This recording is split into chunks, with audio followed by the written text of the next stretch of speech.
Everybody, this is Paul Rappaport. I spent 30 years in the music business dealing with some of the most insane characters you'll ever meet. And now I'm talking to two guys that remind me of all those people that I met years ago. You are listening to Verbal Shenanigans with Scott Brennan and Michael Burlew. But our shenanigans are cheeky and fun. Yeah, I mean, his shenanigans are cruel and tragic. Which makes them not shenanigans at all, really. Evil shenanigans. I swear to God, I'll pistol whip the next guy that says shenanigans.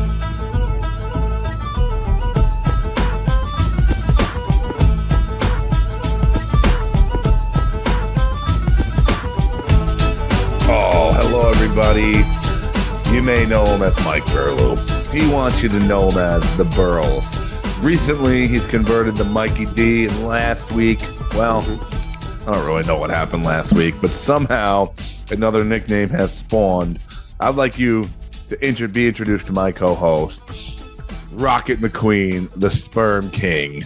Rocket, how are you doing, buddy? The bottle rocket's gonna shoot off tonight, baby. It's another night of shenanigans. Ahoy! Yeah, I don't know what's happening to us. Just take a screenshot of our last 5 episodes and some of the titles on them. Last week we got pretty deep into something called sperm racing, which is not something that we made up, which is something we definitely would have made up over the years, but it is a real thing. And of course, without skipping a beat, Mike Burlew has decided that he, of course, would have the best sperm, and that he would probably people would be lining up for his sperm, if I remember correctly. So those of you who are just tuning in for the first time, welcome to the show. This is where we're at in our 513 episode career. I don't know what you're talking about. This is just a normal day for me. I wake up, I say to myself, I'm the number one draft pick of heaven. Yes. Like they did the NBA lottery tonight, and the Mavericks won the lottery, but I don't worry about that. Heaven's going to win the lottery the year I go up there, and it's just going to be like, I'm going to get the number one pick. I'm going to put on my cute halo and all, and ready to serve the heavens for eternity. And, as the number one pick, you got to be confident, and I'm confident everywhere, and that includes my sperm. I don't know why is it so confusing and all. I know if a race comes out of nowhere, I am going to be the winner of it with my elusive sperm. My first initial reaction is you're claiming your sperm is so good, but Mike, you don't have any children.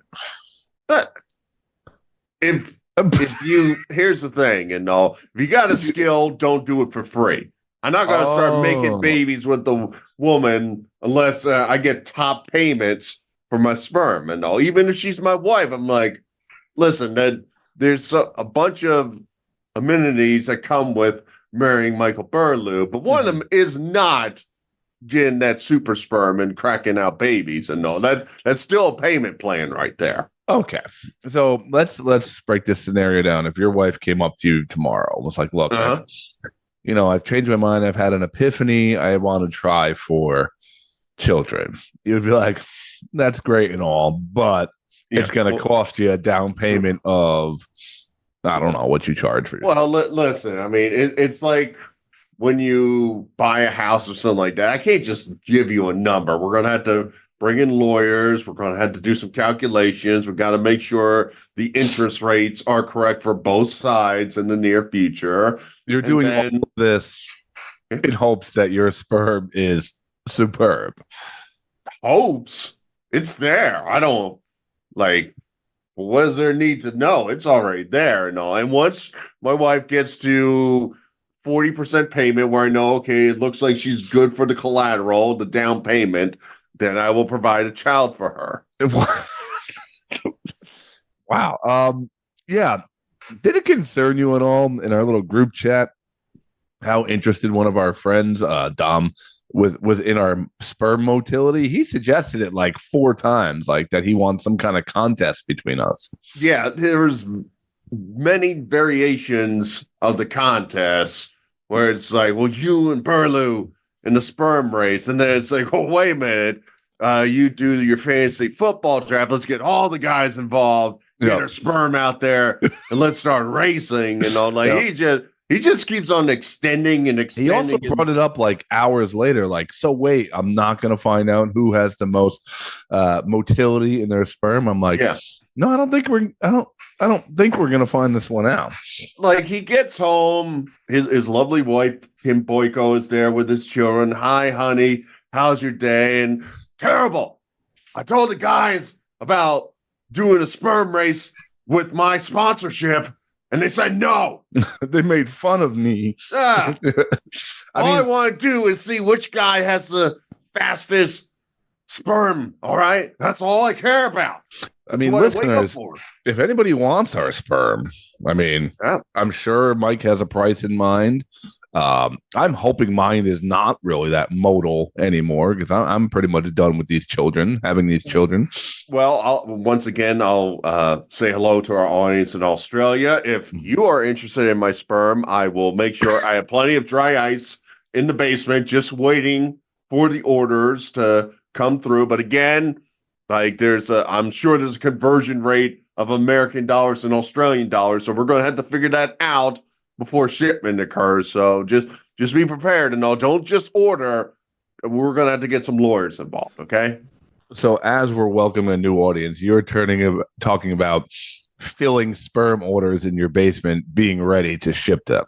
Listen, we gave them one episode, and I already know, like, the country is probably shut down with excitement over what they just listened to. Okay. So I made sure to be ready, and all. I was down here. I got the 50 pounds of dry ice, and all. I did some practice runs to make sure I can fill up cups in a timely manner. Oh, so, just the cups around the house, like. Well, I mean, I'll throw them away eventually. I mean, garbage day is tomorrow. So. I'm not coming down to your house. I'm not drinking my coffee in the morning. Like, hey, buddy, here's a nice cup of Joe to get your morning started. And you're like, oh, that's my sperm race cup. Yeah. I get those mixed up and all. I put a little X on the side and all, but sometimes it comes off in the dishwasher. So I apologize for that. Well, Mike, as we dive bomb this podcast continually each week into basically just me and you hanging out for an hour and a half, I might as well welcome our new audience. Speaking of baby making. Yeah. Don't know how to explain this one exactly. Much like anything we talk about. I was randomly contacted by a man. I don't know if he runs the whole site or whatnot, but with interest in our podcast. So of course I was like, okay, yeah, let's do it. Now, I sent this to you when it happened. I was like, okay, I'm not sure about this one, but now, Mike, we are on babyboomer.org. Yes, the hottest spot for podcasts, apparently. And I didn't know that this is where Rogan and Burr and Mark Maron really worked their cast out and became the podcast giants that they are. So babyboomer.org is a new home for the Verbal Shenanigans podcast. Yeah, like some people are so stupid and be like, oh, I want to go to babyboomers.com, but we know where our niche audience is. And no, we're not about the communication sites, we're about the organization sites. And that's what we knew when baby boomers came to us and said, we're not just a website, we're organized. That's why we're .org. We're like, this is the team that's bringing Verbal Shenanigans to a new level. And like, it's funny because I did message the guy. I'm like, well, one, we get a lot of these random messages sometimes that are just like bots and things like that on like, hey, you want podcast promotion? Bangladesh Billy here. And you just ignore them. So I messaged him. He's like, yeah, we check it out. And I was like, like we're not quite baby boomers. Like we're not young guns anymore, but we're not baby boomers. And he's like, oh, I know. It's for information that maybe boomers might want to know about their kids. And when I'm like, okay, I'm like, here you go. So tune in next week when we're on Pornhub and our podcast is there, which I have thought about doing, by the way. Yeah. Listen, when we talk about teaching the baby boomers, we don't mean you're literally baby boomers. We're talking about the people who are older who teach the baby boomers, or the people who are younger than them who want to learn from the baby boomers, or specifically the baby boomers. That's what babyboomers.org is all about. We don't really have a direct target. We just put a big circle and hope we land on something. So, honey, I was listening to babyboomers.org last night, and turns out these kids are into sperm racing. You ever heard such a thing? There'd be nothing better if some parent goes on babyboomers.org. It's like, all right, I have to talk to my kids and I gotta see what they're into. Yeah. And they listen to our podcast and attempts to talk to their children. Oh, yes. The way that we speak on this ridiculous show right here. I'm also hoping, listen, I'm proud to have our podcast anywhere. I'm also kind of hoping in a dark way that we go on for 1 week. They listen to the sperm race content and immediately we are off of babyboomers.org. Or they just rename the site spermracing.org. Damn, the .com was missing again. It would be interesting in the sperm racing to have age brackets, like, the 55 and older sperm, to see it crawling down the track. Let's start off by saying you must be 21 and this is not negotiable. Yeah. We're not going to have a collegiate level. We're not going to televise that. We really want to avoid Epstein levels on our podcast right here. But it would be. So anyway, I guess it's kind of cool. We're in another location, so go check the website out. There was a lot of content on there. So we're in Australia and now babyboomers.org. So look at us just expanding our audience. Yeah, here. I mean, our audience is amazing. Remember that time where we were really big in Nigeria because we just happened to have Christian Okoye on the show? We did. We had Christian Okoye and Nigerian Nightmare. All of a sudden, everybody from Nigeria liked our page on Facebook. So, there was a weird moment. I'm like, is this bots or these real people right here? And certain times I'm like, don't matter to me. It's just, real we operate in the gray area. Yeah, we just take it at its face value. So yeah, we figure if it's bots, we'll kill AI before it takes over the world. That's the way it is. Yes. So Mike, what do you got? I heard you had something for us today. Scott, I got onto the entry-level floor of an exciting musical event. Musical event. Yeah, it was so outstanding. The stories that came out of this, I had to make sure I told you. In fact, I texted you. You did. With the name, and you're like, what? I'm like, you're not getting any more. Yep. You're just getting the name. Okay. This past weekend, my wife performed at the Walden Jam. Scott. The Walden Jam. Not just any Walden Jam, the Walden Jam. No, you did not specify in your text that it was the Walden Jam. Otherwise, I would have dropped my phone. That was a surprise, Scott. Oh. Like I said to you, she's at the at a Walden Jam. You're like, oh, that's a dime a dozen. Sure. And then the face you made when I said the Walden Jam. If I had known, I would have booked my flight and got down there in what's it take, about 2 hours to get down there? I would have tried to get down there to go to the Walden Jam, which apparently is invite only, very illustrious crowd. Yeah. So my wife tells me she's going to perform at this and at the Walden Jam. At the Walden Jam, and I come later, and she gives me the address. And first thing off the bat, I notice, as I'm trying to figure out what the Walden Jam is, I go off a dirt road, and I'm seeing cattle farms. Okay. Like I'm seeing something from Yellowstone, the television show. I see $1 million home mile down. Mm-hmm. His front yard is nothing but cattle. So right now you're not seeing anything that speaks to you as the Walden Jam. Yeah. No. I'm figuring, okay, as I go down a dirt road, there must be a community park down here or something. And I just see $1 million home, and I get signs for the Walden Jam and a park. And I notice on the other side of the parking lot is another cattle farm because I just see cows over there. And also if we were making a Walden jam sandwich, you have to use cattle farm bread in order to. Gotcha. Okay. All right. So I get down, so I'm parking in the grass, and you got to go down a dirt road to get to this place. And so you see signs for the Walden Jam, or you just kind of for the parking, and then you have to walk because the house is down the pathway and all, and it's messy and dirty, whatever, because it rained all weekend. Are you hearing any? Because I'm assuming the Walden Jam is music, since you said your wife got like, are you hearing tunes being played? Are you hearing the roar of the audience by any chance? No. Okay. I am not. I'm just walking down the dirt road, ready for the Walden Jam. The Walden Jam. Yeah. So I get down there, okay, and they have a tent. They got this stage under the tent, and somebody like really fancied this up. I'm seeing like recording equipment. I'm seeing a really nice homemade stage. I'm seeing amplifiers galore. They put money into this Walden Jam. It's the Walden Jam. You expect money to be flowing.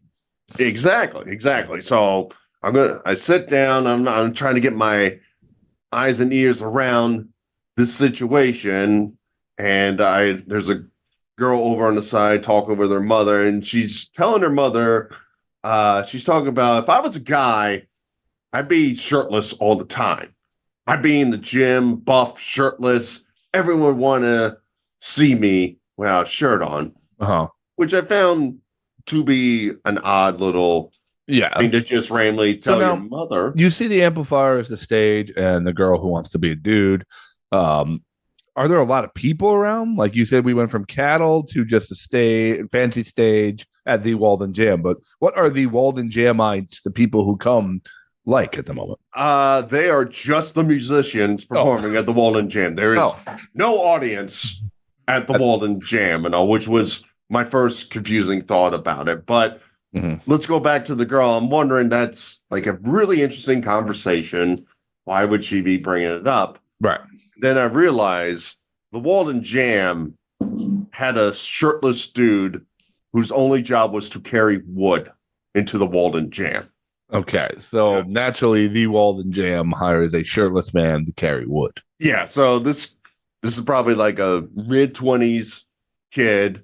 He's got like an all right body, but he's owning it. But he's carrying blocks of wood over to the area for the fire pit. Oh. So his entire body is scratched up and just has abrasions from the wood that he's bringing over to the Walden Jam. Did he have to keep his shirt off, or was that a personal choice of his, or it's a gray area? It's a personal choice, because you'll find out later. Okay. All right.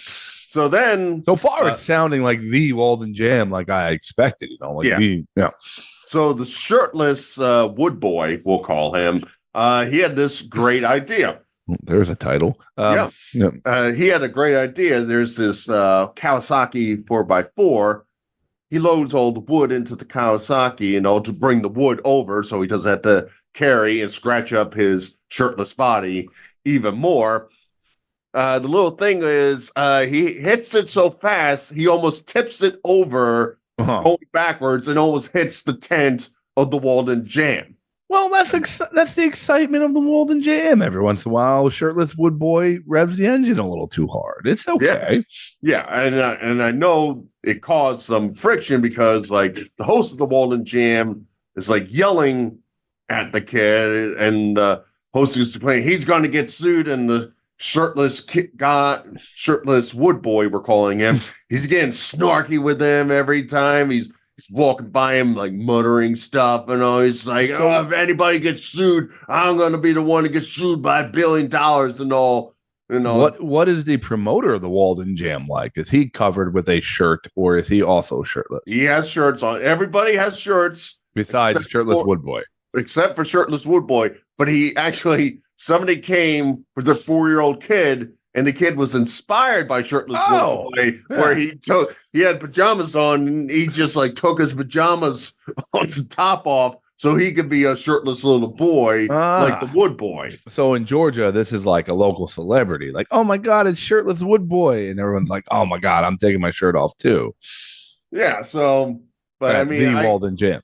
Yeah, so after he almost destroyed the tent and almost flipped over, right, he put on a gray wife beater, and he was already in prime form because I overheard him say, "Go drink some beers." Fuck yeah, because that's how you talk as a shirtless Wood Boy who now has a wife beater on. Well, if I'm going to the Walden Jam, I'm 100% being shirtless, and 2, I'm drinking beer. So I'm totally in so far. Well, you may not go shirtless all the time, Scott. So this adds to the confusion of what the Walden Jam is, because we're like at a house, and like I said, there's only musicians there, but they're selling T-shirts and have pins for the Walden Jam. Like there's literally somebody in the garage with like T-shirts laid out saying $35 for the inaugural Walden Jam. Oh, so is this the first Walden Jam? This is not. To the best of my knowledge, this was the first Walden Jam. If you, in the next sentence, tell me that you did not purchase a Walden Jam T-shirt, this podcast ends. You should be wearing the Walden Jam shirt. I'm sorry, man. I'm sorry. Come on. I don't know what to tell you, man. I didn't have the money there. What is wrong with you? Yeah.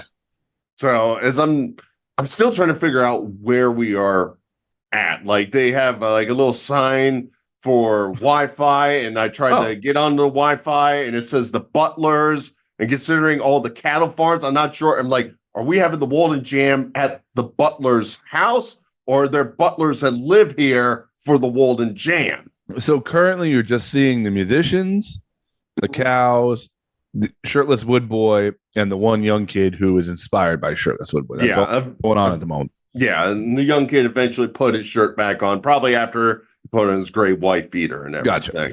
Okay. So the Walden Jam was scheduled to go from 11 a.m. to 11 p.m. Of course. Of like local West Georgia musicians here. Yeah. So there's a lot of confusion and anger going around because apparently people were complaining to the promoter and all. It's like, I'm not going to go at 11 a.m. for the Walden Jam. And he's complaining, nobody wants to do it. And it's like, well, who's going to hang around 12 hours at the Walden Jam? And other than Scott right now looking at his face, but still. I'm in. I'm also thinking about your Walden Jam Christmas present that I'm going to try to get online and figure out how to get one. So continue. So I'm waiting for Izzy to go along. Then I hear buzzing, and they're flying drones for the Walden Jam, where I'm still like, who is this for, and who's putting all the money into the Walden Jam? What time is this? Like, what time are you at? This is like 3:00. So the jam hasn't even started yet? And the jam has started a little, not at 11 as they planned to do, but like there's somebody on stage, and I'm still comprehending like size of the Walden Jam. What is the purpose of the Walden Jam? Okay. And I'm still trying to figure out Shirtless Wood Boy. But we have more stories with Shirtless Wood Boy. Stay tuned and all. So I go check out Izzy, and she's in what they call the green room, which is a side house next to the house where they have the T-shirt sales. And she's like in a fully functional house. But I do want to send you one picture from going inside of said household and see what you notice that I may have noticed and all. Like something that's a callback to what you remember of myself. Let me just find it as quickly as I can. There it is. Sending to you, Scott Brennan. And right on the counter.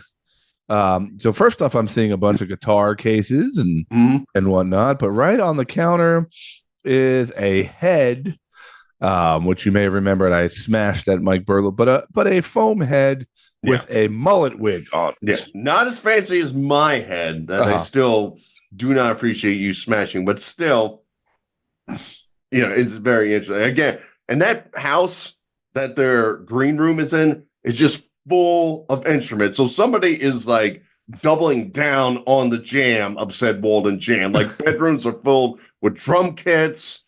It's a scene out there.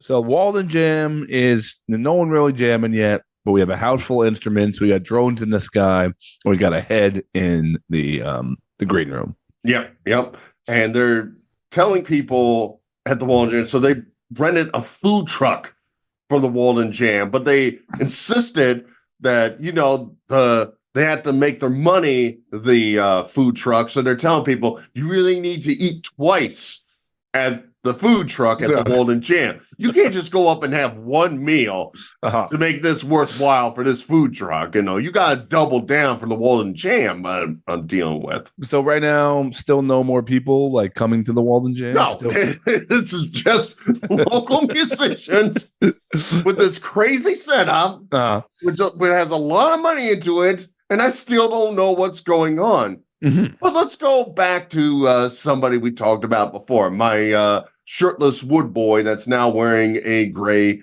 white beater. And now he's starting to hang around, and wood boy likes to drink, apparently. And yeah, I can hear him getting more and more plastered and all. And he's just saying random stuff as we're going along. I hear him at one point yelling at somebody, "Where is it?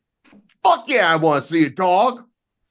Wait, was this you or that was him? No, that was Wood Boy. That was Wood Boy. And then later, you were like, "Oh, there's competition here."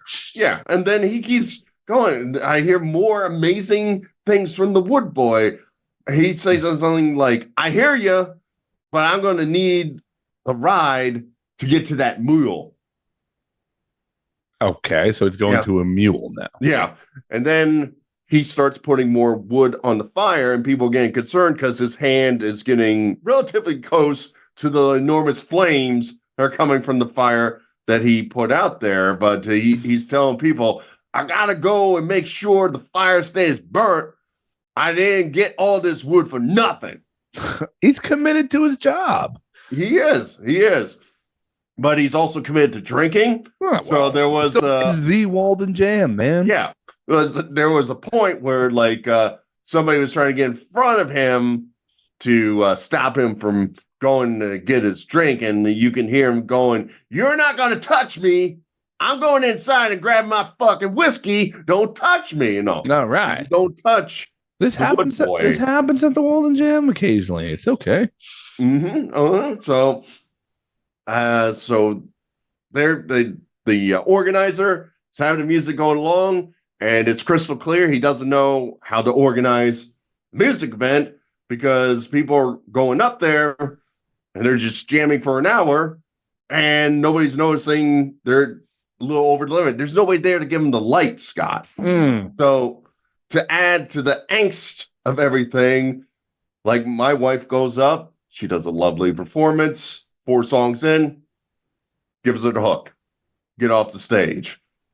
Then we're starting to hear that they absolutely have no idea what the schedule is. So like people are showing up and they're either going later or they're not even getting their stage time at the Walden Jam. Well, and I feel like the Walden Jam it's a little loose, you know, it's an experience. Every year you just don't know what's going to happen at the Walden Jam. Do you get on? Do you play for an hour? Does the drones come out? Do you eat 3 times at the food truck? You just don't quite know what happens at the Walden Jam. Yeah.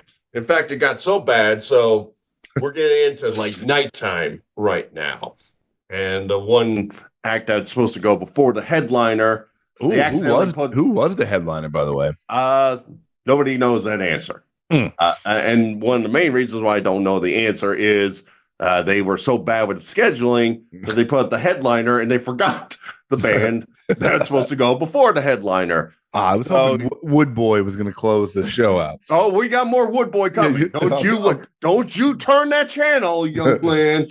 So the guy, you figure they would go up to the organizer and tell him, "Yo, you didn't put me up," or "Hey, when's my time?" No, people are starting to storm off. But here's a little problem.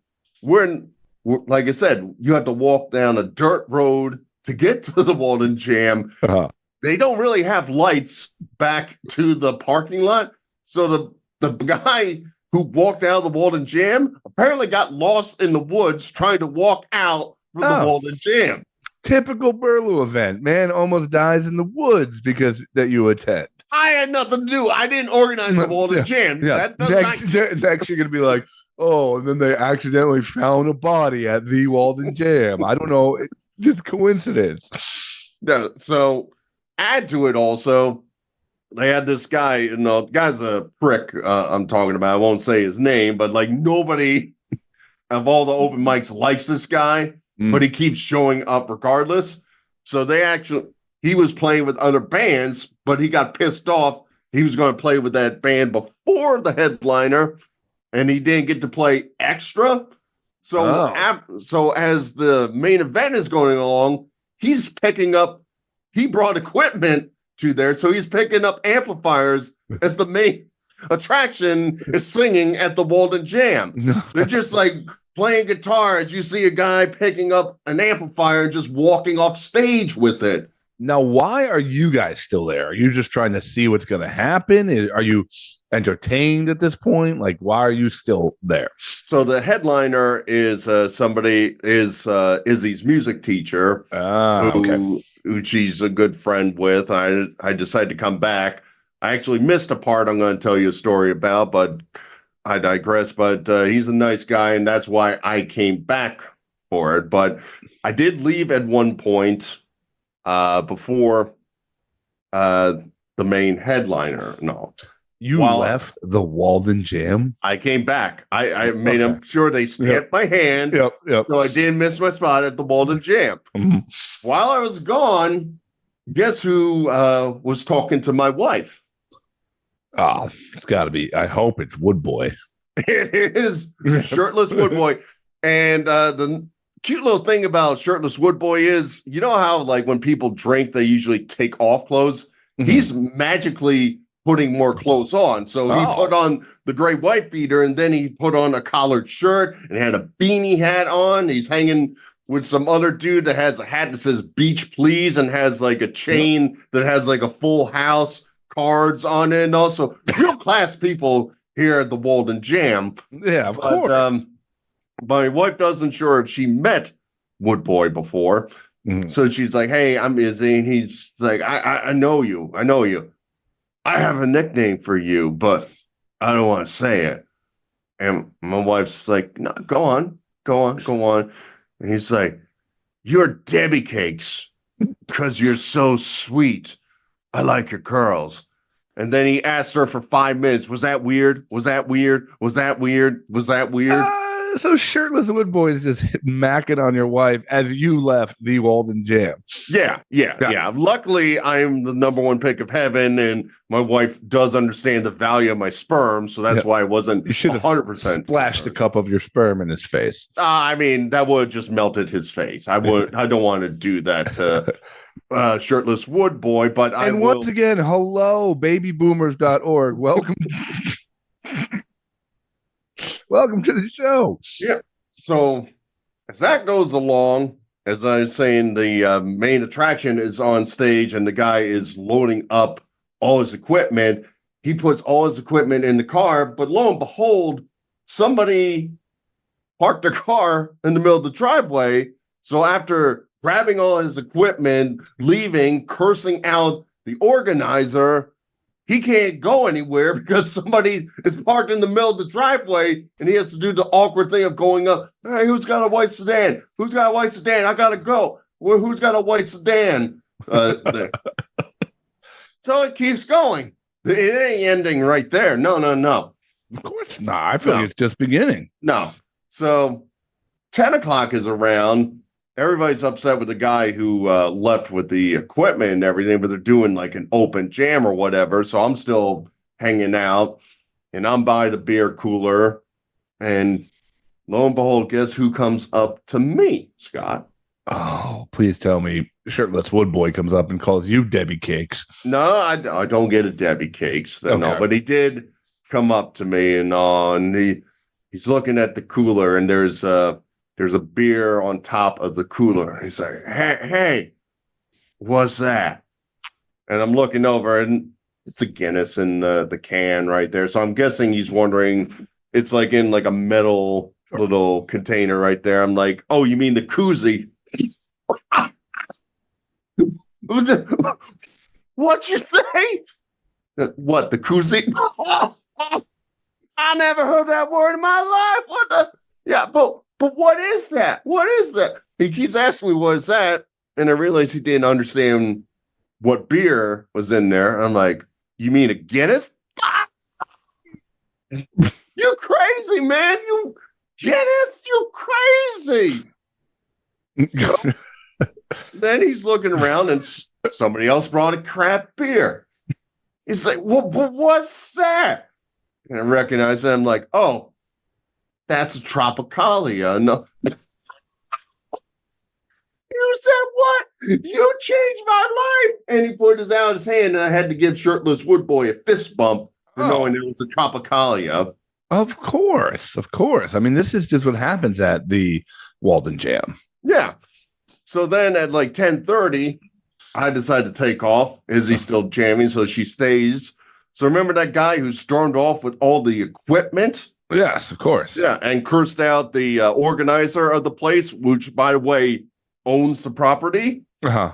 He apparently comes back because he's such a butt kisser to go up to all the people of Walden Jam just to tell you, I didn't storm off because of you. I loved you, and all, but that guy's an a-hole. I didn't get to jam and all Walden Jam. And then so all 12 people that are there, he comes and says hello to again.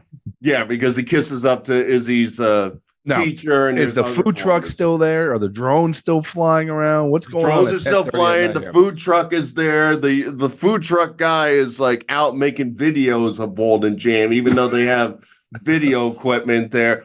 Like I said, they're talking about they need money, but I could see outside the tent, there's like they're building a gazebo house for the hot tub and swimming pool outside. Mm-hmm. So I'm just mega confused. And I had to ask my wife, all right, I need some clarifications on this. And she basically says the organizer spent $6,000 of his own money to organize this with no organization skills whatsoever. Couldn't understand why people were pissed off when they showed up and they weren't jamming at certain ports of the day and nobody was there. Why people didn't want to show up at 11 a.m. when it goes an extra 12 hours. Mm-hmm. And needless to say, Walden Jam, I can't figure out if I never need to go back or I need to go back every quarter. There's one a quarter. I don't know when the next one is, but I'm hoping for like an autumn one. They call it Falden Jam. I think you have to go back. I think between the Florida Man games and the Walden Jam, you have so many events lined up for the rest of the year. Yeah. Oh, yeah. Another thing they organized, they had all the performers signing a T-shirt. Oh, the initial Walden Jam, where I'm like, what the hell's going on here? Wow.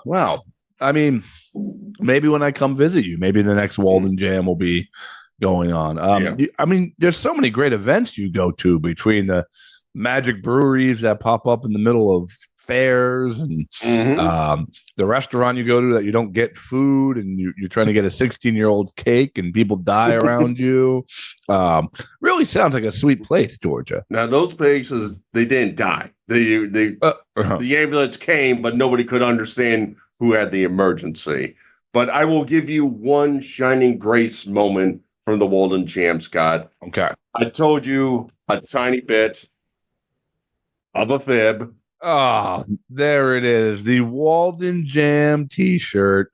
Actually, not a bad shirt. Not a bad looking shirt. It actually fits pretty good and all. It's like, I don't want to brag to people I was at the Walden Jam. At the same time, it's a nice shirt. There's only one thing you're missing. What's the signature of Shirtless Stick Boy on that shirt. Yes, it's Shirtless Wood Boy. Sure. Sorry, Wood. Yeah. Did he continue his job all through the night? Did the fire roar all day? the fire roared, but like I said, it was roaring while people were trying to grab him not to burn his hands off as he was getting more and more massively drunk, putting wood in there. In fact, at one point they said the fire is getting too big, and he got very upset. Like they're trying to tell him how to do his job with being a wood boy. My wife is always saying, like, I can't wait to like take our kids to Disney one day. And I'm always like, there's so many other things to do in the world. Why waste so much money on Disney when I could take them to something as beautiful as the Walden Jam? Can you imagine? We could be eating twice a day. We could put our hands in the fire. You can interview interesting people as we go along. Exactly. Well, I actually think this is a good segue to our guest here, because our guest, I'm curious what his thoughts on the Woodland, the Walden Jam, wood boy. Yeah, the Walden Jam would be, because this man has so much experience in promotion and so much experience making big events, and maybe a little less big than the Walden Jam. He only worked with Pink Floyd, and he only worked with Paul McCartney and Alice in Chains, and he only worked for some of the biggest record labels in the world. He was only the vice president of Columbia Records, and that's a man by the name of Paul Rappaport. And this guy has stories of the music industry. I wonder if he ever he went to the original Walden Jam. Oh, he just released these Walden Jam must have been amazing. He just released a book called Gliders Over Hollywood. You might know he has a nickname of Rap in the music industry. Really fascinating guy. Some really awesome stories. None that are going to top the Walden Jam. But, maybe you like a little story about getting on stage with Pink Floyd. So without further ado, here is our guest, Paul Rappaport. First off, welcome to the show. That's Mike. I'm Scott.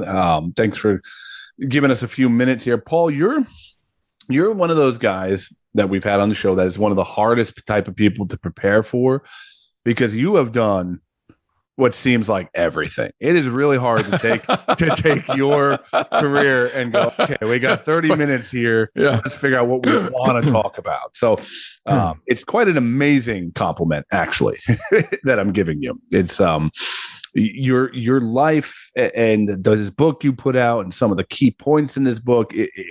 It's truly amazing. But I guess I have to start somewhat at the beginning, as far as so people get a context of how we're going to get to where we're going. Did you always have intentions on being in the music industry? Were you a musician yourself? What was your early background? Yeah, well, I was a musician. I've been a guitar player since I was a kid. Mm-hmm. And I've been, in bands in high school, and when I was going to UCLA, I was going to college. I was in a punk band, called Mogan David and his Winos, which is kind of become a legendary thing in LA. But I had no intentions of being in the music business at all. In fact, I didn't really know what I was going to do with my life. I'm not one of these people that had a master plan. So even my major, I fell into it late. In my junior year, I fell in love with philosophy because it was the 60s and it was Jean-Paul Sartre and Camus and all these guys. And I was fascinated by it. Music, I knew. I've been going to shows. I love music. I could tell you all the players in Janis Joplin's band. I saw Jimi Hendrix live at the Hollywood Bowl. I'd seen the Rolling Stones, The Who, when they first came to America, Cream, everything. So it's in my blood. But as far as the music business is concerned, right, it's a business. That happened quite by accident. Columbia was looking for a college rep at UCLA. They had a program for college representatives at the big universities across the country, because they wanted to have street teams, to bring bands on campus, artists on campus, and get their albums and music reviewed in the newspapers and be on the local radio station, etc. And also, what I didn't know at the time was they were grooming people like me, because we had come from this 60s generation of music. People before us, all those men and women, they were from the 50s, right? So they needed us because this music was exploding. Sure. And I didn't realize this at the time, but they were grooming us to become the next, record executives. And I just fell into it because they were looking for a college rep. The guy who became my first boss called his attorney. His attorney was an alumni of AE Pi, which was my fraternity. Next thing I know, one of the brothers comes up to me. I'm sitting at the steps, UCLA and Jan's steps, watching all the girls go by, and he gives me this piece of paper with a phone number. It says there's a record company looking for a part-time, person, and we think that's you. They knew me because I played dances for the fraternity house, and I had stacks of amps, and they would hear me practicing at night, so they knew, I was well into it, and I just fell into it. It's in my book, it's a hysterical conversation I have with the guy who would become my first boss because, to me, you understand, I'm coming from the '60s, so I have this hippie mentality where we're trying to change the world. Corporations are suspect. And even though the Columbia Records is a record company, it's owned by CBS Corporation. And I'm asking myself, it's like, do I want to cross that line? And, when he finally utters the magic words over this phone call, because he's trying to figure out why he has to talk somebody into working for a record company in 1969.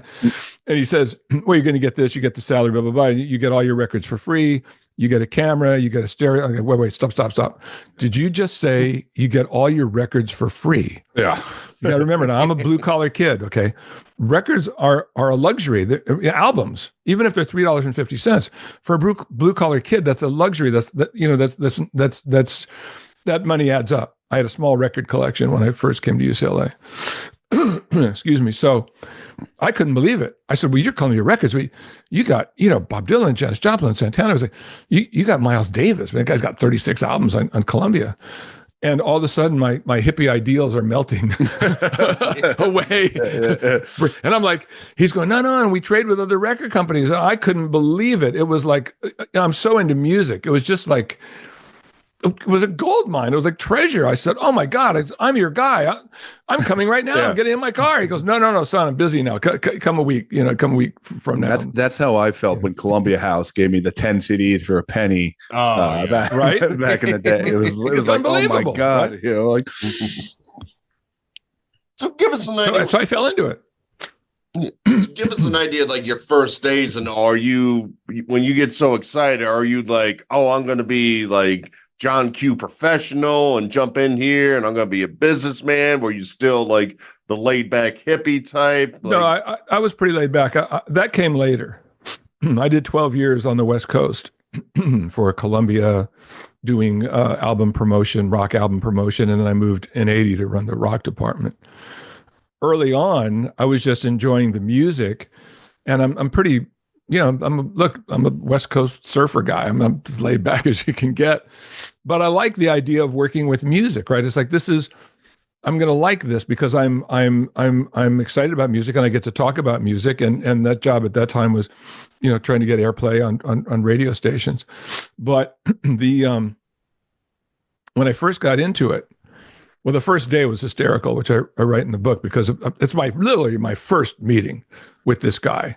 And he's telling me what he expects and what he wants me to do. And then he has to take a personal phone call. So he says, can you excuse me for a second? I say, yes. So I shut the door behind me. I walk down the hallway. And then there's a new promotion man for Epic, which is the sister label of Columbia. And this guy looked like Michael Clark from the Byrds. He looked amazing. He had the Beatle haircut, the blonde, he had the turtleneck, he had the suede jacket. The guy looked amazing. He goes, come on in here. He goes, I'm the new promotion man for Epic. Shut the door. He goes, you're going to be the new college rep, right? I go, yeah, I think so. He goes, hey, have you ever done this before? And he points down to his desk. And on his desk are 4 lines of cocaine. Now, I've never done cocaine, right? I mean, marijuana, the 60s, I smoked a lot of dope. I look at it, I go, is that cocaine? He goes, yeah, have you ever tried it? I go, no. He goes, do you want to try it? I say, sure. Not thinking, what an idiot. So, it's my first 2 lines of cocaine in my life. Welcome to the record business. Yeah, quite an interview. So I don't feel anything, because it takes a second for that stuff to kick in. I walk back to sit down in front of the guy, and all of a sudden it's, the rush of I feel like I've been in a dragster, just shot out of a can, and I'm going 1,000 miles an hour, and I'm like, holy shit! And I'm saying to myself, you are an idiot. This is your first day. You're trying to make an impression. Are you nuts? What are you thinking? I'm like yelling at myself, right? So I took a sip of water. I collected myself, and I asked for a pad. and a pen. And I said, you know what? I don't want to forget any of this. I want to write down everything you want. And that day was very seminal for me for two reasons. One, ever since that day, I've always carried a pad with everything I needed. And it doesn't matter if it's the smallest promotion or a 2-hour primetime television show. I have a giant list of everything. I'm anticipating everything. What if? If you do that and you go down the list, you'll never fail. It's perfect every time because you've anticipated all this, right? So big deal for me. So, my first day in the record business, I learned a big lesson and, welcome to cocaine, which, I became fond of like a lot of people do, but I figured out, in a little while, you can't live on this shit. This is not going to work. So, Yeah. But I'll tell you something that happened that was amazing. I love the music, but the people that I was meeting were a lot of them were duplicitous. I mean, it was like the Hey Babe era. And there's a lot of these guys that are kind of, slippery, slidey, or just not authentic. Like if I went with a promotion man that was teaching me the ropes, he might go into a radio station and put an album down and go, "You're going to love this. There's not a bad track on the album." And that's something that a promotion person might say, back in the day. Now I couldn't be that. Like I wanted to have credibility. Like you can't go and tell people there's not a bad track on an album. They're not going to believe that, right? Yeah. So I was having trouble wondering, could I make it in the business being sort of the authentic child of the 60s that I was? We really wanted to try to change the world. We were involved in all these protests, and we were trying to be authentic people. And I didn't know, can I be that in this business? Because I'm meeting a lot of people that are just, it's not what I think. And I had the most amazing meeting. It was Providence. I mean, I went to a party for Tony Bennett, and he had a new album out. I think it was called Love Story at the time. And I'm watching this party. It's a Hollywood party. Like all these people are like, they're drinking, they're smoking, they're dancing. And I don't even know if half these people have heard Tony's record. They're there. They seem like they're there for the party. Sure. Mm-hmm. And I don't like that. Like I don't want to do this. They leave and I go up to Tony and I go, "Look, Mr. Bennett, can I talk to you for a second?" I go, "I'm just starting. I'm a college rep." I go, but I just don't know if I can be in this business because it just seems, duplicitous. I can't be fake. I can't be one of these people that just going to spiel stuff. Right. And this guy was amazing. Now I thought he was still in his pipe and ascot phase, right? So I thought he was going to talk to me in like sort of, Tony Bennett, fancy language. And he looked down. Can we curse on this or sure? Okay, I don't have to. So he looks down at me and he says, "Paul, let me tell you something. Sometimes it can be pretty fucked up." And I went, "Whoa!" This guy's really cool. And he says, "Listen, I have been around the world. I've had the biggest hit records. I've become a world citizen with a song like I Left My Heart in San Francisco. But then the music changed." He goes, "Let me tell you a story. The music changed and I thought, do I reinvent myself? I don't know if I fit in anymore, just like you." And I went to see a really good friend of mine, Duke Ellington. And I said, "Duke, I'm kind of a fish out of water now. I don't know what to do." And Duke said this, he said, "Tony, you're an apple. You're the greatest Tony Bennett apple we have. Do not try to change yourself into an orange. It's not going to work for you. You can't be that. The world is fickle. Just stay who you are. Stay the course. You will see that the world will turn around and appreciate you again, but don't change." And then he turned to me and he says, "I'm going to give you the same advice Duke Ellington gave me. Paul, you seem like a really cool guy. You love music. That's the most important thing in this business.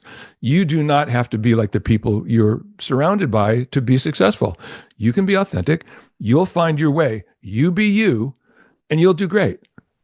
Yeah. And when I left that hotel room at 1:00 in the morning, whatever, like my whole world changed. Like there was a load off my shoulders. It was like, oh, I could really do this. And then I began to think, oh, I'm creative. I have a big imagination. How can I put my creativity into this job? But Tony Bennett actually set me straight and launched me, from then on. I always wanted to be good. I have a work ethic. Like I always want to be the best I can be. But I didn't think in those terms early on because I'm still learning the business. But when I get in 80, when I go to run the rock department, and this may sound like an ego thing, or I don't know if it's ego or pride, but I wanted to be like Michael Jordan. I was like, I want to be the greatest rock promotion man ever. I'm putting that goal out for myself. I need to be that. I just can't be okay. I can't be good. I want to be the best. I want people to look at me and say, that guy's the best. And that was a work ethic I had, and I went for it, It's funny as you're saying that with Tony Bennett saying, like, stay the course, just be Tony Bennett, like Duke Ellington said. It's amazing, like, even now in the music industry, how much we are seeing bands never go away anymore. Like all these bands have had revivals and song, like Kate Bush's song is the first one that comes to mind with Stranger Things. It sold more. She's a sweetheart, Kate Bush. It's just like all these bands are finding their way back and finding new audiences. Like, I went to Jesus Christ, Creedence Clearwater concert, not Creedence, with Fogerty, yes. Jesus Christ, Scott. I went to a Fogerty concert like 2 years ago. There were people. Half the crowd was younger than me. It was like truly amazing to see, like, just a new audience turnover. Well, young people want to know about this music. Look, you're talking about a renaissance, a musical renaissance, especially. I want to say especially in rock because I'm a rock guy. But the 60s, early 70s. Everything's every genre of music is exploding. You got, even on Columbia, we had Miles Davis, country. We had Johnny Cash. We had Willie Nelson. We had Tammy Wynette. All of this is happening, and then the rock stuff is happening. So when I get there, Columbia already has Janis Joplin, Bob Dylan. First record I promote is Santana, and then all of a sudden these new characters show up: Aerosmith, Billy Joel, Bruce Springsteen. Yeah. This is the next generation. But this whole era, which is one of the reasons I wrote this book, is I needed to capture this. I need people to understand how amazing this was. The 70s into the 80s into the 90s. It's a business that you're making up as you go along. It's the Wild West. There's no rules. Everybody's a character. I mean, I write about the artists because I want people to meet these artists like I met them. So I write about them in first person. If you read this book, you're having conversations with Mick Jagger and Keith Richards and Elvis Costello and Bruce and Billy Joel, and on and on and on. Because I wanted to put the reader there. Like, I want you to have fun like I had fun with these people and get to know them in a different way than you normally would as a rock star. And the people behind the scenes, the characters are this business is nuts, and fun was a part of your job description. But the point is, the music, the accent was on art. Players wanted to be the best players. We want you to make the best records. We're going to put you in the best recording studios with the best fidelity, the best producers. We're going to give you graphic designers so that your album covers are the best. All these young people, you look at the Spotify numbers now. Okay, the pop stuff's going down. It's not doing it for people anymore. These young people want to know what is this Fleetwood Mac thing? Who is this Tom Petty guy? Because the songs go in here, right? They go in your heart. These are songs that have messages. This music's crafted in a recording studio, with people really working hard to get this music across. So the music of this era is timeless. It's as important as Bach and Beethoven. It's just, this is the rock and roll era. So I'm not surprised seeing all these young kids because they can't see it anywhere else. I just took I'm into all kinds of fun stuff. So now I'm taking Latin dance lessons. Okay. My teacher is a professional, right? She's 35, right? She's a doll. I took her and her husband. They dance professionally together. They'd never been to a proper rock show. He's from the Ukraine. I took him to see the Brothers concert, which is the Allman Brothers, the rest of, whoever's left of the Allman Brothers. And it's Warren Haynes and, and Derek Trucks. Amazing music, right? Because the music's legendary. They'd never seen anything like it in their life. I go, soak this in because you're not going to see, when this goes away, I don't know who's going to replace this. They're watching them play Jessica. I'm sitting next to this girl. I'm like, Melanie, you're seeing one of the greatest instrumentals of all time being played by two of the greatest guitar players in the world today. Like, this is special. And she's like pie-eyed, right? So it doesn't surprise me in the least, because this music is as good today as it was when it was recorded. Her husband, okay, how's this guy? 35? He's from the Ukraine. He looks at me and goes, the Rolling Stones changed my life. I'm like, Misha, wait a minute. I'm 17 years old, in the 60s. The Rolling Stones changed my life because they're creating the culture I'm living in. How do they change your life? Because, our age is like, he goes with Paul. He goes, he says, the voice, the guitars. Are you kidding? How can it not? Here's a kid, it doesn't matter. He doesn't care that they're older. He's listening to this music and Mick Jagger's voice and Keith Richards' guitar is talking to this kid, right? I call him a kid. He's 35, but so guess what? It works, So let's dive in a little bit. Gliders Over Hollywood is your book. I mean, you got stories in here about shooting a argon laser beam, which I want to get into. You got stories with Paul McCartney. You got stories with Bruce and his early years, throwing gliders with Elton John. It was fun. Was part of your job description. So when you're writing this book, you talked about your notepads and keeping they always up.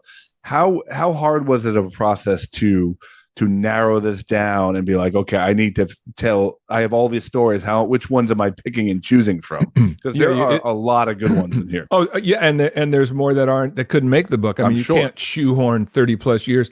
Columbia's a big label, right? Yeah. So I'm trying to think of I'm trying to capture the times. Like I want you to understand how crazy this business is. Okay, there is a business meeting in the Los Angeles branch where I started to discuss the fact that we would no longer be allowed to set our table on fire anymore at future record company conventions. Okay, because we had record company conventions like twice a year, right? So we were getting known. We're rowdy. We're the West Coast guys. So, we would start throwing rolls, then it would escalate to forks and knives, and then we'd set our table on fire. And we were like the hit of the convention. And if somebody in New York figured out this is not a good idea, and they wanted to put a stop to it. But there's a business meeting to discuss that. You're talking about a business where there's bowling in the hallways in the afternoon. There's water gun fights. You read about a fencing duel that I had with Bruce Dickinson from Iron Maiden. Yeah. We're fencers. We found out we were both fencers. We had a fencing duel down the hallways of the 12th floor in New York of Black Rock, CBS building. The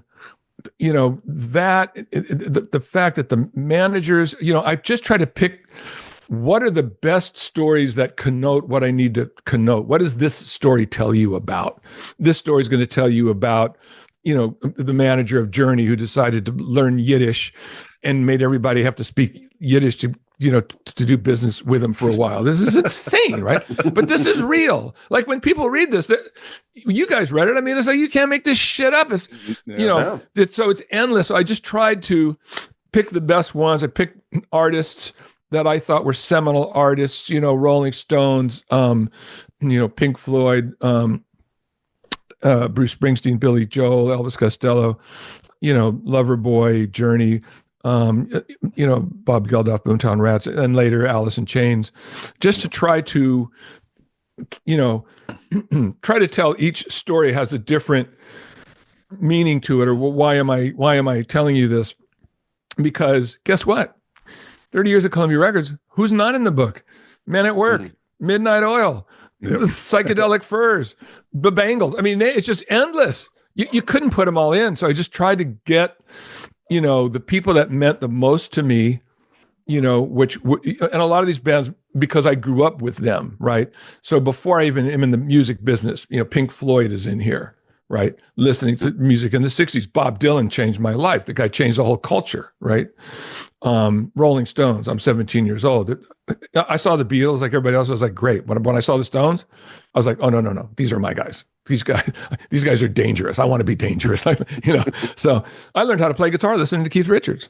I mean, listening to albums like, Tone Arm, like, wow, we didn't have, YouTube then.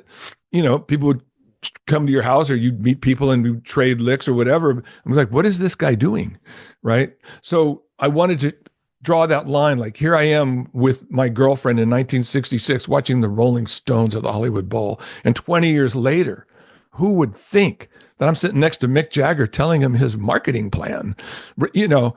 Number one, the two most amazing things were, number one, I knew what I was talking about. And number two, he's listening to me. Yeah. And I walk out of the meeting, I'm shaking my head. I got to call, the that girlfriend became my wife. I was like, Sharon, I can't, like, we were, doesn't seem that long ago that we were just watching these guys, and I just told Mick Jagger his marketing plan, and he likes it. Like, so, and to get a guitar lesson from Keith Richards, I learned how to play guitar listening to him.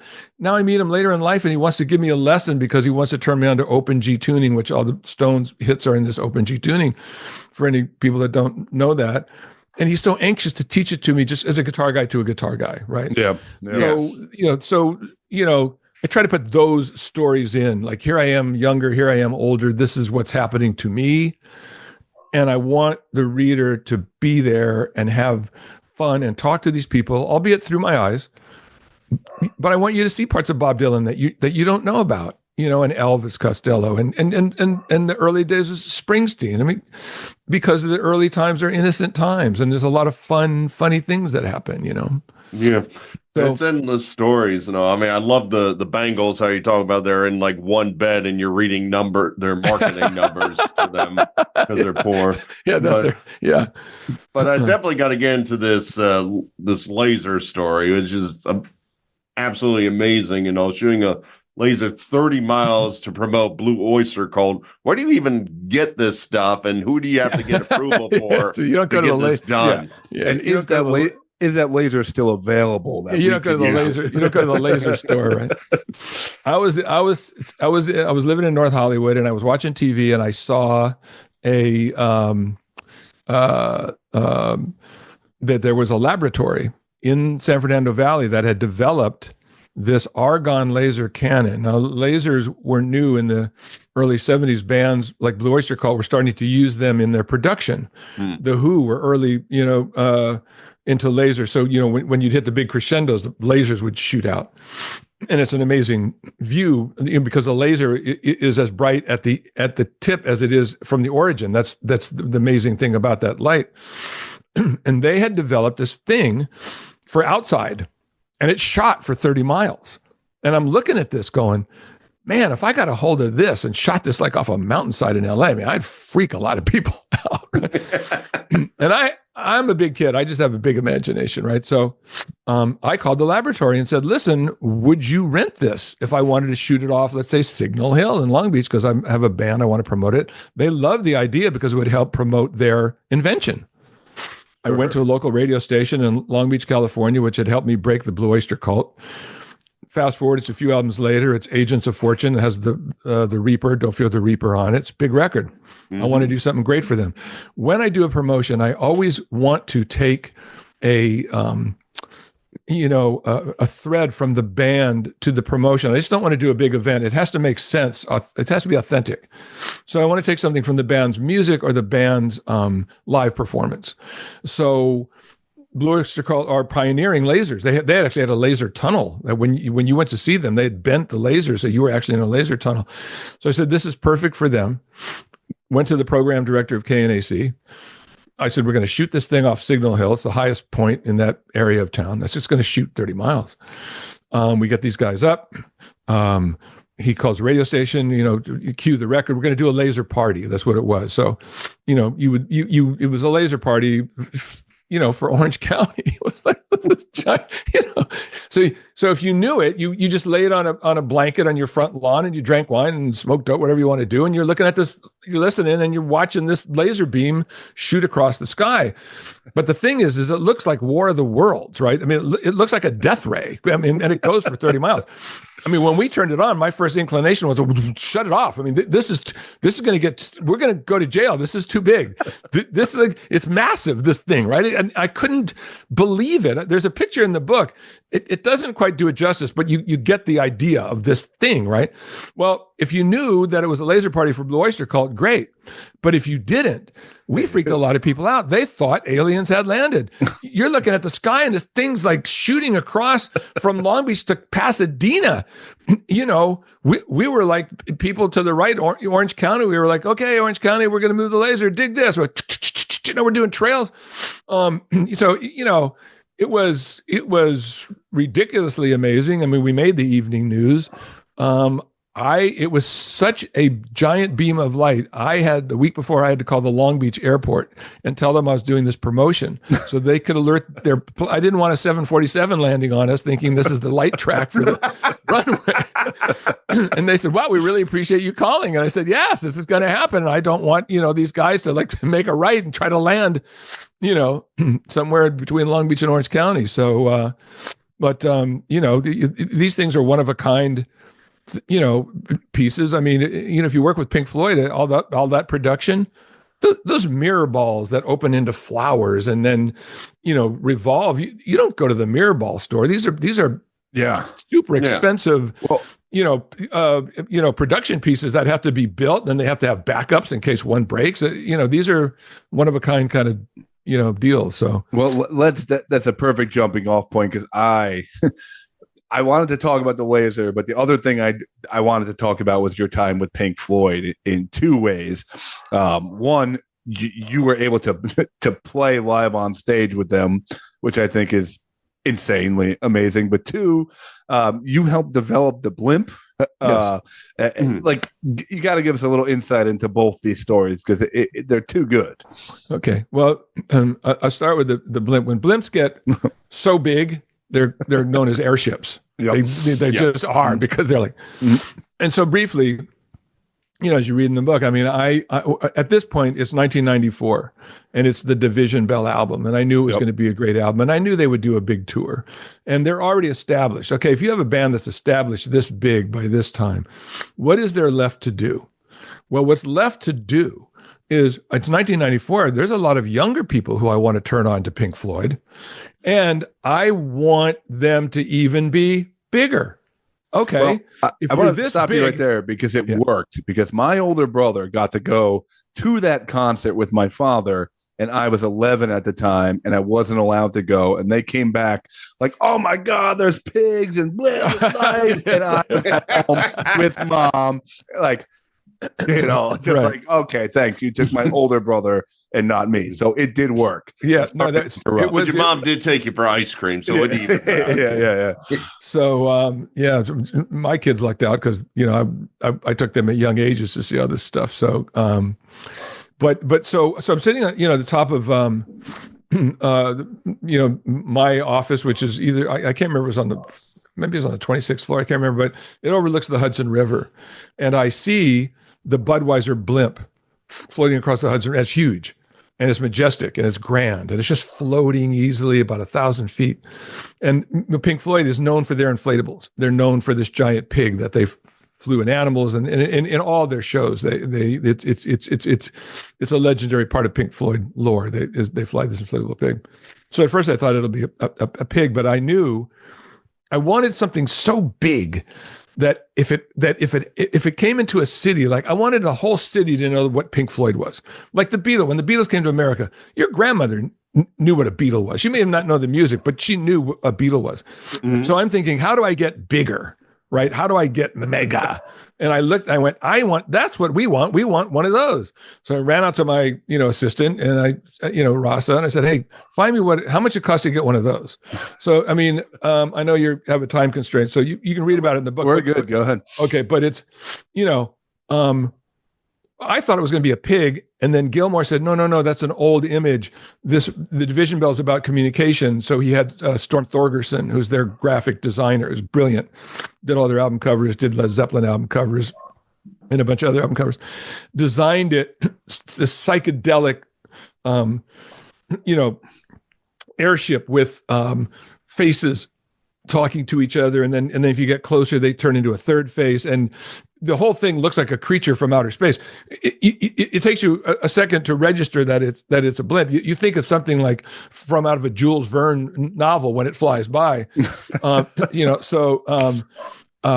So it took me a second to talk the company into it, because it costs a lot of money. So there's money and there's money and there's money. Okay, so a lot of your plans are like half concert promotion, half like scaring the shit out of cities.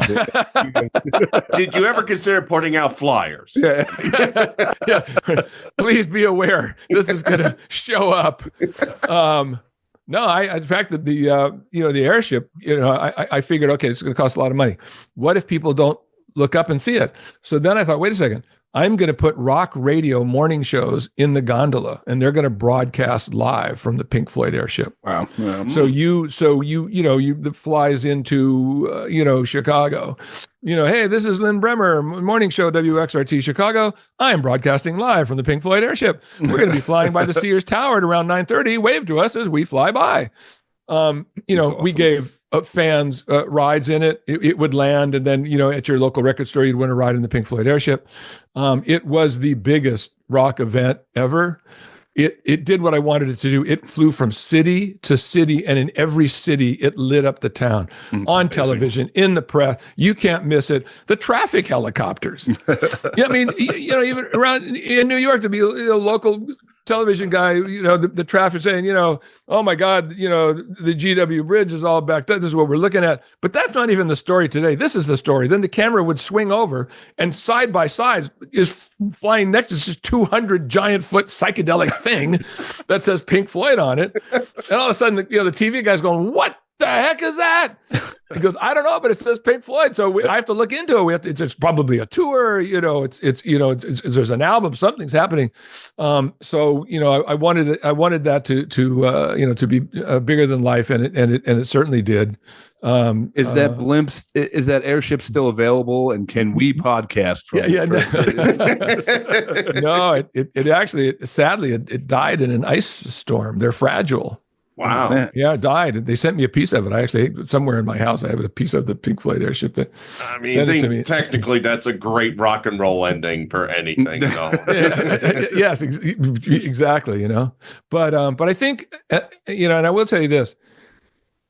As you read in the book, look, it was a rock and roll adventure of a lifetime. I got to work with so many of my heroes, and I was able to accomplish things that no one else had done, because again, I'm looking to be that great promotion person. So I want to do things that no one else has ever done. Like, I locked out #1 for the Rolling Stones for 3 solid months. People wanted to have me fired. The rest of the industry was like calling my record company president, you got to get rid of this guy. You can't hog #1 for 3 months. I'd figured out how to do it. It's mathematics and timing of releasing of singles. But to me, I mean, the Stones, they've been in here, since I'm 17 years old. So my plan was it's all Rolling Stones all the time. But so you read about that stuff. But the biggest thing and the best thing that ever happened to me in my 30 plus years was playing live on stage with Pink Floyd. If you're a guitar player, you may often wonder, like I did, geez, I wonder what it would be like just to plug into a giant sound system. Like, what does that feel like? What does my guitar sound like? Wouldn't that be really cool, right? Not even thinking about playing in front of, people or whatever. But I got a phone call from them, and it was after the Momentary Lapse of Reason project. And it was, we want to thank you for all the years that you've, worked with us, because I'd known them since the early 70s. I'd befriended the band. I was part of their family. I knew Storm Thorgerson. I knew Phil Taylor, David Gilmour's guitar tech. I was part of the family. Roger Waters taught me how to play cricket. I mean, it's like that, right? Yeah. So we want to thank you. And so the present is you're going to come to England, and you're going to play one song live with us. And I said, oh, you mean like at a rehearsal? They went, no, proper gig. And I'm like, what? So the manager calls me, because they thought it was just a nice gesture. I went, yeah, okay. 3 months later, I get called. The manager calls Steve O'Rourke's friend of mine. He goes, well, are you coming? I said, what are you talking about? He goes, the gig. I said, was that real? I thought David was just being nice to me. He goes, no. I said, well, Steve, I'm not a poser. I'm like a real player. I've been playing since I'm a kid. He goes, yes, we know that. That's the gift. Don't you get it? It's like Gilmour knows that. You and Gilmour talk about guitars all the time. Yes, Gilmour knows that. That's the gift. You come to London, you're going to play, a song with the band. You're going to play guitar, So, I in the book, I wrote about it like minute by minute. I wanted to let the reader know, you want to know what it's like to play with Pink Floyd live on stage in front of 15,000 kids at the London Arena. Here it is, minute by minute, exactly how I feel. What's happening on stage? What am I feeling? What's going on? how are my fingers working? What is it like? Because it's an amazing experience. And I wanted people to get it. I want, just like I did. I want them to be excited. I'm playing and kind of soaking it all in. The guys in Floyd, this is like their 200th show. They're like, I don't want to say they're bored, but they do this for a living, right? They're looking at me. They have smiles bigger than my smile because they know what it means to me. Imagine being a guitar player all your life, and now you get to be in Pink Floyd and play a real part. I mean, when you play in Pink Floyd, it's like a concert. Like every guitar player has their part they play, and every keyboard player has their part that they play. And I'm playing in the middle of it. Like Gilmore's running back to me, like yelling in my ear. My nickname's Rap because my last name's Rappaport, right? So they call me Rapper, right? Gilmore's yelling in my ear. Drill him, Rapper. Let him have it. I'm like, Gilmore, shut up. Like, you're going to mess me up. I got to play good for you guys. Like, these are really good musicians. I want to hold my own. I want to play well, So, you read about it. In the middle, we actually trade licks because there's a breakdown in Run Like Hell where the guitars go. Sure. And now I'm sitting there going, in a nanosecond. And I remember, I'll never forget this because you can only think this for a nanosecond because then you'll really mess up. But I'm there, and he plays a lick and goes like, gives me the finger like this, which is in guitar speak, you answer. Next thing I know, I'm trading licks with David Gilmour. Now I'm sitting there going, let me get this straight. I'm at London Arena in front of 15,000 kids. I'm playing in Pink Floyd, and I'm trading licks with David Gilmour. Is that what the fuck is happening?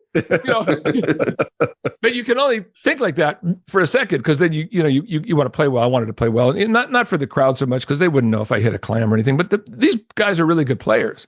Yeah. And the best part of the whole thing was, we took bows and everything. It was hysterical. I'm flipping pics to the audience. Hey, see you next time. But after the dust had cleared, John Caron, who's a keyboard player for them for a long time, was walking off the stage. And I knew John for a lot of years. And he looked at me and he gave me the thumbs up like this, like, hey, man, you did it. You held your own. That meant more to me than anything as a musician, right? Because, they're inviting me to play, right? I mean, I got to play well. This is Pink Floyd. This is like no joke. Yeah. So that mattered to me. And honestly, guys, when I walked off that stage, if somebody would have come up to me and said, "Hey, Rap, you can't be in the music business anymore for whatever reason." Over. Yep. Yeah, I would have went, I don't care. I'm done. That's it. Because nothing I do is going to be better than that, right? It's just you can't get better than that. So, well, I got you beat. Just this morning, I played Weezer's "Island in the Sun" with a bunch of fourth grade students on drums. So we're comparable. So Paul, one, I want to thank you for coming on. You, like I said from the beginning of the interview, you're one of those guys we could have done a 15-part series. Be like, episode 1, we're going to get into this Elvis Costello story. Episode 2, we're going to get into the Keith Register. There's so much. We'd love to have you back on, down the line to go over some other stuff. But the book is Gliders Over Hollywood. First, where can people follow you? Where can people go check the book out, get the book? Well, the book is in I don't know that it's in every bookstore. It's in a lot of bookstores. If you have a local bookstore and you want to support it, you can ask them just to say, hey, can you order Gliders Over Hollywood? It's readily available in here and in Europe. For the easy peasy thing, if you just go onto the Amazon, website or Barnes and Noble website and punch in Gliders Over Hollywood, just remember gliders like balsa wood gliders over Hollywood. It'll come up and just click and they send it to you. I don't really do socials that much, but if anybody wants to follow any book signings or anything that I might do, I do have a website called glidersoverhollywood.com. Awesome. So if you go to glidersoverhollywood.com, that's where you'll see latest reviews and interviews. And, if I do a book signing, I'll put it up there. So, final question from me. What is the best karaoke song and why is that answer Man in the Box? Because I have a friend that we have been doing Man in the Box karaoke for 15 years together whenever, if we ever run into karaoke machine. And then I'm reading the book, I'm reading the highlights of the book, and then the last note is how you put your reputation on the line to get Man in the Box played. And I was like, this is just poetic justice here. Well, you just made my entire evening. I am now closed out. This is like, you wonder what, you try hard to bring music to the people, and then you don't know how it reverberates, right? Yep. And it's a fascinating story, which I won't tell you here because I know you have a time limit of how hard it was, because the music's very different for rock radio at that time. So the hardest, for me, the hardest job I ever did was Alice in Chains and getting Man in the Box played at Album Rock Radio, because these guys are used to ZZ Top and Van Halen and Fleetwood Mac. This is a different kind of a sound. So it's very difficult to get this across. The fact that and there's a whole story about my son. He plays a big part in Alice in Chains, which you read about, right? The fact that it happened, and this many years later, you are singing Man in the Box karaoke. I will tell you right now that Lane Staley is in heaven. And he's looking down right now going, yeah. He's giving a thumbs up. I'll get your email later on and send you a video from a 40th birthday party I went to last year. And there's 5 of us jumping around the living room singing Man in the Box karaoke. Please, I need that. Please send me that. Please send me that. I want to see that. That's fantastic. And my final question is, you talked about how a man named Herbie Herbert sent you a copy, The Complete Idiot's Guide to Learning Yiddish. Yes. I was wondering if you could give a little Yiddish to our audience tonight, and if you remembered anything from there. The only thing I remember is when he called, because I don't speak Yiddish. And, the story is that he sent Yiddish for Dummies to the whole industry. Herbie's not even Jewish, okay? But he got on a Yiddish kick. You read about it in the book about how he got on a Yiddish kick. If you want to talk to me or our road manager, Pat Morrow, nicknamed Bubba, I said, you want to talk to me or Bubba, you got to speak a couple lines of Yiddish. So what do I remember? I remember when he called me on a Thursday, because it was a timely conversation that we had to pick a Journey single on that day, because we were selling 50,000 albums a week, and Momentum, you have to release singles. You have to put them in production. I have to tell the rock stations. We had to decide that day. So I expecting a call from him. But when I pick up the phone, he goes, "Was machst du? How are you?" Right? In Yiddish. Yeah. I'm like, Herbie, this is cute. I got the book. It's great, but you and I, this is a timely conversation. We're selling 50,000 albums a week. Journey's huge. We need to decide the single. He keeps talking in Yiddish. Mike, the guy keeps talking in Yiddish. I'm like, finally, he after 2 minutes, he stops and he goes, "Rap, what the fuck? A nice Jewish boy like you can't learn a little Yiddish?" I'm like, Herbie, I got the book. It's cute. This is big business. This is a timely conversation. You and I have to pick the single today. Now it's 3:00 in the afternoon in New York. He goes, "I know. Learn your Yiddish and call me back." Wow. Click. Now, guys, if I want the next Journey single, I've got to get a Yiddish book. This is real. This is why I wrote this book, because you won't believe it, but this is real. I have to get a book, my Yiddish book, and learn 2 lines of Yiddish so I can call Herbie back, speak it, and then he'll talk to me and I can get the next Journey single out. Okay? Welcome to rock and roll business 1985. So, there's a bunch of that stuff in this book that people are reading. Could that really happen? Yes, it did. Paul, the book's great. You're great, man. Thanks for giving us a few minutes. We'd love to have you on back down the line. There's so much more to talk about. You guys are great. I'd come back on, sure. Yeah. Thanks so much, and good luck with the book. Good luck with everything you got going on, and we'll talk to you soon. All right, thanks for having me. Thanks, guys. Mike, Paul Rappaport, I think it's now your job. Okay. As you're friends with the promoter and whatnot. And now Paul, who seems to have some time now, he's kind of, writing on and reflecting on the music business. I think Paul's got one more event in him. Oh, man. Whether it was the blimp for the Pink Floyd tour that he just told us about, or Breaking Man in the Box, or all the numerous things he did. What do you think Paul Rappaport could do for the Walden Jam? Imagine a blimp flying around Western Georgia saying Walden Jam, showing up on local broadcasts.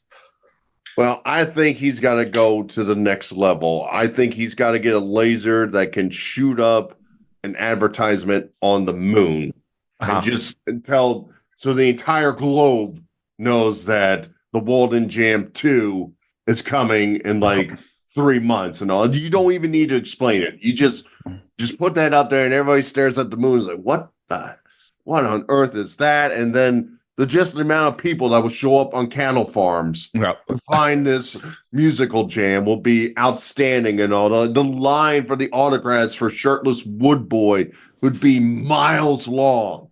I think you are now the in-between between Walden Jam and Paul Rappaport to truly push this event into the ethos and to make it the big. I'm sure Bonnaroo and things like that started small and gained traction, became the festivals we know today. Why not Walden Jam? Why not? I just see him sharing out this podcast interview on like all his social medias, and then like Pink Floyd is listening, and they call up and they're like, "Get us to the jam." I don't care. Get me to the jam. I don't care if you only give me 5 minutes up there, and I'll just make sure the guy doesn't take our equipment while he's grabbing his and moving out. And Pink Floyd, give him 10 minutes. We have David Gilmour here. He's been waiting to go on stage for a couple hours. He's getting tired, and he doesn't want to walk down the dark path alone. We already lost 10 people in the woods there. There's these Pink Floyd guys. They said they were going on next, but the Wood Boy's been up there for 3 hours now. Yeah, man. Well, the problem is somebody brought a Coors Light and they told him what it was, and now his mind is blown by that. He's never heard the phrase Coors Light before. Or koozie. But yeah, Paul Rappaport, that is a guy I think we could bring on like 10 more times, and each interview would be a little bit different stories in it. So yeah, get his book today. And one more time, that is Gliders Over Hollywood, which I just got in the mail. The nice autograph copy. Did yours arrive, Mike, or is it in a warehouse somewhere? I wouldn't be surprised. I haven't gotten anything yet. I'm sure I have to go to like a CVS and be like, hey, listen, I got a really famous record producer that's sending me books, and I know you stored away my beers on multiple occasions, and I'm just coming by to see if you have it. If not, I'll just get some lip balm and leave here. Oh God, your book is probably sitting in the dusty back room of the CVS right now. Poor Paul. There's just a picture of me, and they're like, "Do not give this man any more packages. He won't stop showing up at our CVS." Real quick before we get out of here, I had told you stories about my son before. How he refers to his private part as a peanut, right? We've talked about this before. It's our way of calling it that without calling it its real name, you know. So today, I'm giving him a bath, and he's laying face down in the tub, like in the water, and he's like pretending to be a turtle. He's like, "Look, Dad, I'm a turtle. I'm a turtle." I'm like, "Oh, cool. Hey, you're a turtle." He turns over, buck naked, points to his peanut, and he goes, "Yeah, but turtles don't have one of these right here." I'm like, "What?" He's like, "Peanut. Turtles don't have peanuts." And I'm like, One, that's hilarious. You said that like an Italian guy going like, "Yeah, right here. You got it." Hey, look at my balls here. What turtle got one of these? Turtle ain't got this, right? Hey, suck on my non-turtle parts. But then too, I'm like, I guess turtles. I mean, I'm sure they have them, but I've never seen a turtle's peanut before either. Well, I mean, I've watched all TMNT movies, and not once have when they've been fighting, because they don't wear pants. Yeah, so it hasn't popped out yet. No, you've never seen Michelangelo's dong flop across the. Kevin Eastman didn't tell us about that when we interviewed him. Yeah, like, can you imagine? Like, you're the Shredder. You're taking over the world. Like, you get these like mutants, Bebop and Rocksteady, and you're dealing with interdimensional characters like Krang, and your foot soldiers are fighting a valiant battle against the turtles, and then you have this face-off, and you're just, thriving. You're angry. These are the products of your once best friend, who's now a rat, trying to stop you, and you're about to fight, and then you just see, like, is that a turtle dong? Like, out there. Yeah. And like, would all four of them be presenting, or is it something where it like comes out after a certain situation? I've actually had this conversation before, probably drunkenly, like Stick Boy before, but Wood Boy. And I've said, like, the human body, it's amazing. Like, our junk is just still out there to be kicked or tapped or flicked or accident prone. It can get caught in something. If evolution is so true, like they say, how come we haven't developed the little nice little shell that goes around that protects it? How come we haven't developed anything? After all these years, we should develop a bone cup where like the body just develops an extra layer of bone over it. Like there'll be an opening to let it out if when like prepared and all. Like if like my wife pays off all the bills and I'm like, okay, now I can present. Like I would take it out of my wood cup or my bone cup. Yeah, sure. And just provide it to her and all. But no, like she can grab it at any moment and all if I come out of the shower. There's no protection. Exactly. Yeah. Exactly. Like I gotta be prepared at all costs and all. If I'm showering, I'm like, somebody can jump out and grab my junk and all. It's an issue that pops through my head every single day. What am I gonna do? Do I buy security for my household to protect it? Do I get extra insurance for my thing, since evolution wouldn't do anything and give me a bone cup and all? See, these are the things I have to deal with because I'm so freaking amazing. I keep telling you people and you won't listen to me. Exactly. They, they're complaining on like CNN and stuff like that men's fertility is down all across the country. Babies are at the lowest thing. Maybe it's because we've been hitting the nuts too many times and it's starting to affect because it's just out there all the time. However, if we had a little bone shell, little bone cup, maybe we'd feel a lot more protected.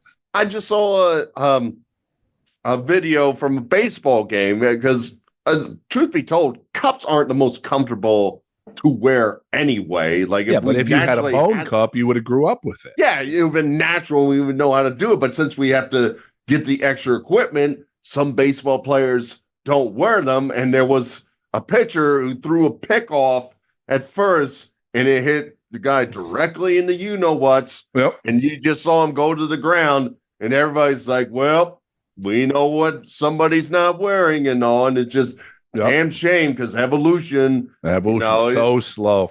I mean, let's think about it. They say, like, fish are like dinosaurs in a previous age and all. Yet we couldn't figure out how to protect our gnats in all this time. I just feel like the more I think about not having my bone cup, I'm afraid to use power tools now. Like I'm afraid it's going to get snagged on a fence or something. Like it's just too out there. It's too exposed. You know what? We should have developed and all. Hear me out and all. You know how some people are born with like twins, but they're not fully developed? Sure. Like if we naturally all had twins that didn't like fully develop, that were stuck in our body, our brothers or sisters could protect our nads at all times and all like that. We can actually have a conversation to make sure I'm like, okay, this is a dangerous situation, sis. Protect my nads. Hello to babyboomers.org. And Australia.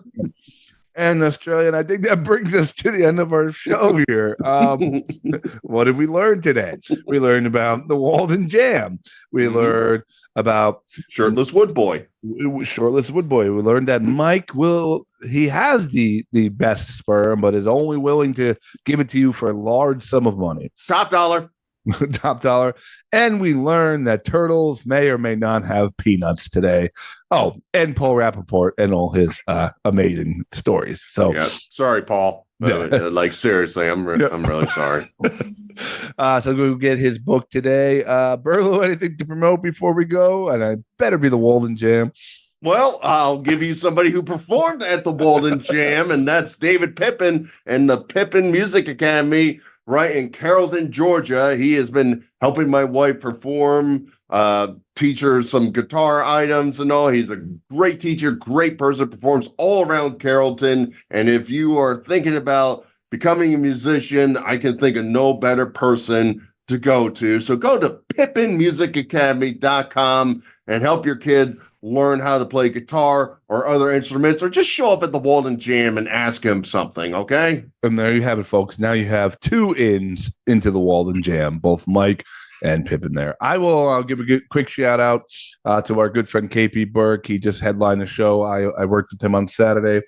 And congratulations to him into the Gas Digital Network, which you might know Big J Okerson and the Legion of Skanks guys. His podcast, American Loser, is now on there. I believe it's on Thursdays at 4 p.m. So you just have to check that out. It's a great podcast that he started with his dad, and he's done a whole bunch of great things with it. If you're like history, you would definitely dig the podcast.